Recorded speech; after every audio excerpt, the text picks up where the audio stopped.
Robert Englund here, a.k.a. Freddy Krueger, and you're watching Real Talker.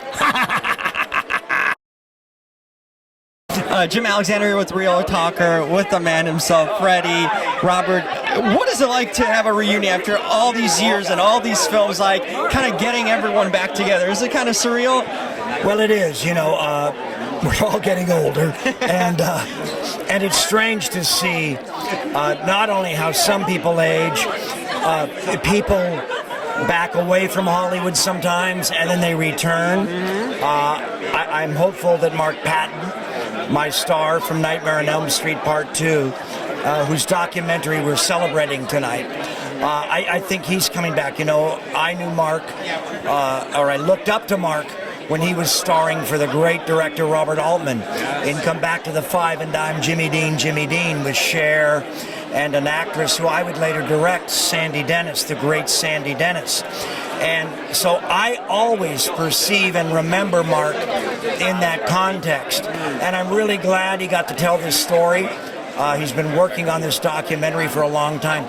But, you know, seeing, you know, the old cast members again, it's kind of strange. You know, lots of weird memories come back, you know. What sort of weird memories?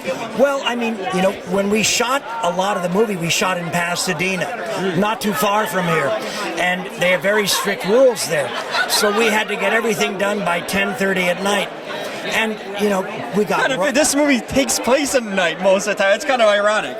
Exactly my point. I don't know what the location scout was thinking. But we had to rush. And I remember one night I did my own fire stunt. So my stunt double could get his SAG card because he got dialogue. And I was fine. It didn't hurt. 1 in the morning, I'm taking my makeup off. And the latex had glued itself and singed itself to my ears because I walked through this flaming trellis. We couldn't get the makeup off my ear.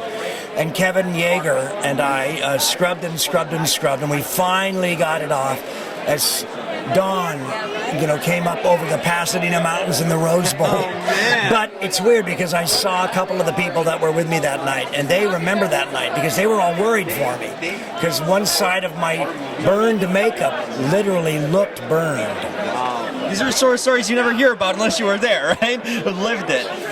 You know, we've had so many years of not only Nightmare on Elm Street, we had the reboot, and now there's talk of another one. How do you feel about this genre when we seeing so many horror films being rebooted and remade? How do you feel about this one? Could it last in this new generation? How could it be done to honor, in a sense, the old ones, or maybe be different? Well, you know, I'm an old Hollywood kid. I was born here in the Hollywood Hills in Los Feliz, near Glendale, and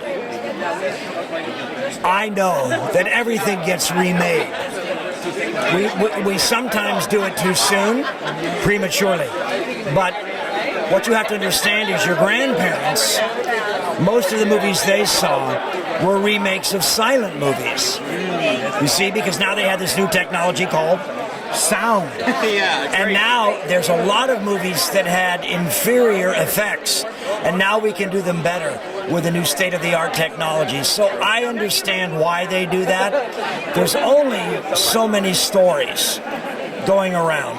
Boy meets girl, boy meets boy, girl meets girl.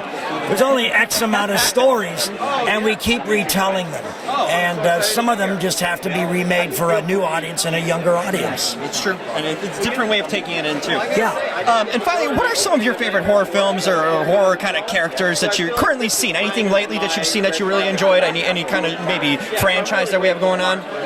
Well, I love a lot of stuff. You know, I'm not right up to the last minute, but I was a huge fan of one of the girls in the caves underground. I know which one. Where they were all spelunkers. Yes. Oh my God. I know exactly in the what caves. you're talking about. So I love that movie. That movie truly disturbed me. But I also love some retro stuff that sort of slipped through the cracks. Margot Kidder, who was the original Lois Lane, starred in a movie called Sisters with a great actor named William Finley, who was in Phantom of the Paradise, and he's in Fury, the Brian De Palma film Fury. But Brian De Palma's movie Sisters, the original, is a great movie, the best split screen ever. and it's about Siamese twins. Creepy. So that's like one of the ones I always talk about. And of course, some of the classics, obviously Rosemary's Baby, things like that. Yeah. But lately, I've been loving the guy, this director. He's got a movie out right now called Drag Through Concrete, and he did a movie a couple of years ago called Blue Ruin and Green Room. I really like this guy. Okay. Talented guy. Yeah. Well, it seems like They're not horror, but they really disturb me. That's all that matters.